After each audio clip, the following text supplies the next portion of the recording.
Hi everyone and welcome back to Googie's Kitchen, and if you are new here then hello and welcome. My name is Alexis and today I want to show you how to make my delicious baked pork Thai curry. As I just mentioned, today I want to show you how to make my delicious baked pork curry. Now this recipe is a great one if you have a few things to do around the house, but you also need to make dinner as well. Normally these sorts of recipes I would use my slow cooker, but I realise there might be some people out there who don't have a slow cooker but would still like to slow cook their food. So I decided to try this in the oven and the results were amazing. It does take a long time to cook, but it does mean you can get things done while it's cooking in the oven. So while I was making it today, I thought I'd show you how to make it. So here is how to make my delicious baked pork curry. So the first thing I'm going to do is preheat my oven to 160 degrees. So now my oven is preheating nicely, what I'm going to do is I'm going to make my sauce for this dish, and the sauce, I have to say, is the best bit, I think.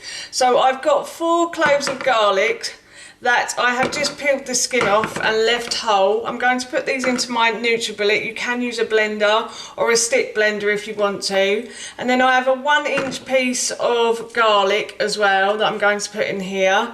I've just peeled it and chopped it into big bits. And then I've got some turmeric as well, or turmeric, that I got from my supermarket, and I have a bag of it in the fridge. It's fresh turmeric as well, but if you can't get fresh then you can always use dried. And I also have a dried stick of lemongrass as well that I'm going to put in. Again, if you can't get the dried sticks you can use the paste, or you could use the fresh sticks in the supermarkets as well.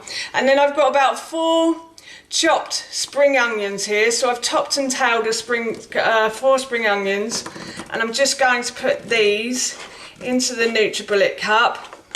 As I said, you can use a blender for this as well if you want to, or a stick as well, blender stick. And then I'm going to pour a whole tin of coconut milk in, and I've also got to put in a teaspoon of mild chili powder as well. You can use hot if you prefer it spicier, that's entirely your choice. Mild or hot is fine. So, and now what I'm going to do is I'm going to blend these ingredients together. Oh, hang on a sec.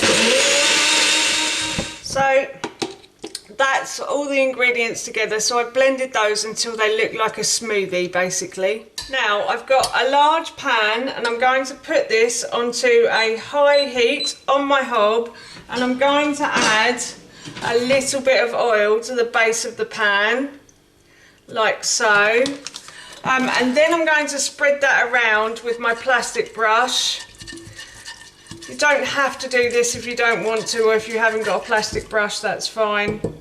I just like to spread it as evenly as I can so that everything gets coated in the oil when it hits the pan. So now what I'm going to do is I'm going to leave this to heat up. So as you can hear, my pan is sizzling away nicely there, and now what I'm going to do is I'm going to add a bunch of spring onions that I've just chopped up roughly. They don't have to be any particular size for this recipe.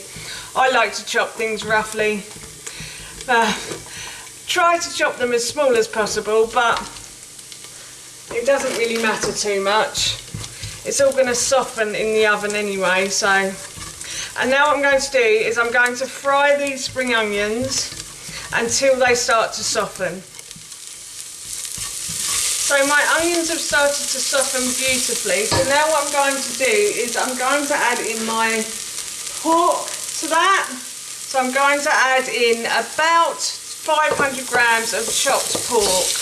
Now I am using stir-fry pork for this, and I bought this pork online and it is slightly chewy, I have to say.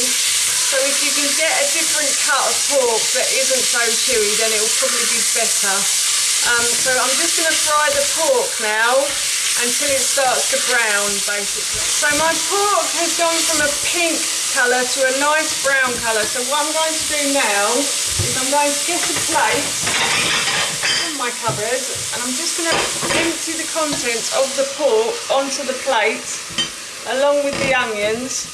And now what I'm going to do is I am going to fry off the vegetables in that stock in the bottom there.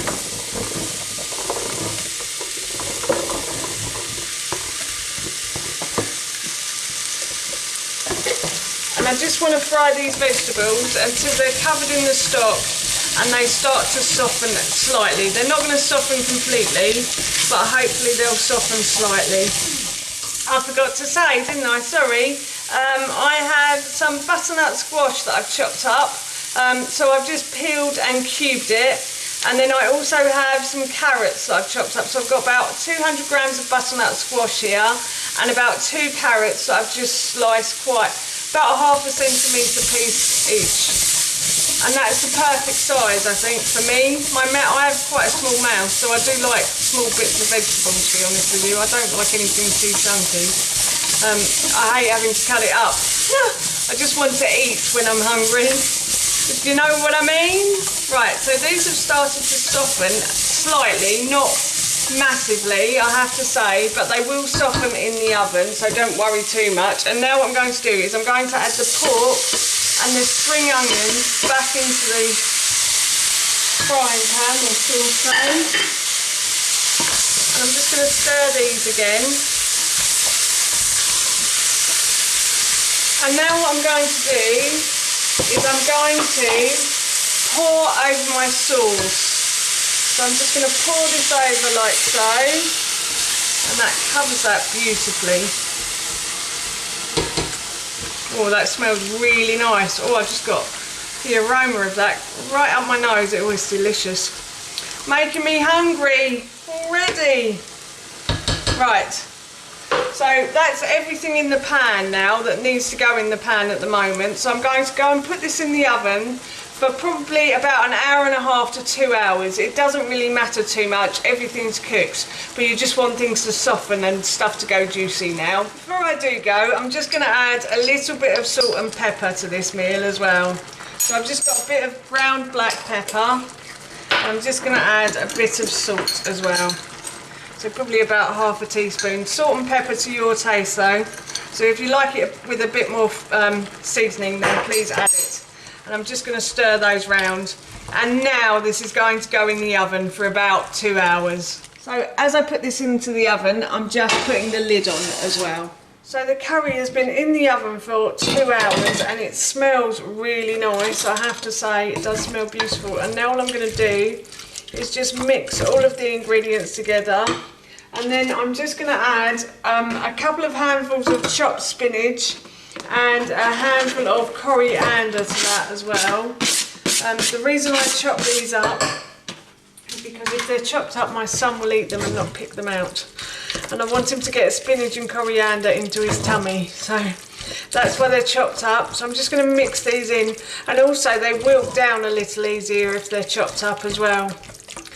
And that is our dinner done. So now I'm just going to serve this with some quinoa that I cooked a little while earlier. So that's just been done. So I'm just going to put a bit of quinoa into my bowl. And I'm going to add a bit of the curry as well. Oh, that looks beautiful. And that is our dinner done. That's how you make my delicious baked pork Thai curry, and that recipe I will link in the description box below for you. I'm off to have this for my dinner now and it smells so yummy. I can't wait to eat it. So for now, that's it from me. Thank you so much for watching. Please feel free to give me a big thumbs up if you enjoyed this video, and please feel free to leave any comments below. And please don't forget to hit that subscribe button. See you all soon. Bye.